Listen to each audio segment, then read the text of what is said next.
Kahimayaan nening kalibutan siya nagmasulubon. Nakita niyang katawhan puno sa kasalanan. Pagbako sa iyang kasing-kasing, walay kasangkuan.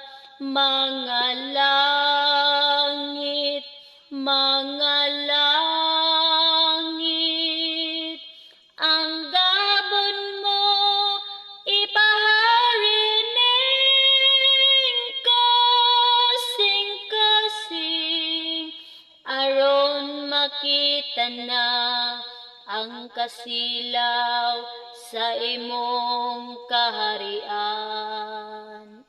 Rayna sa kalangitan, hari sa kalibutan, mingsagon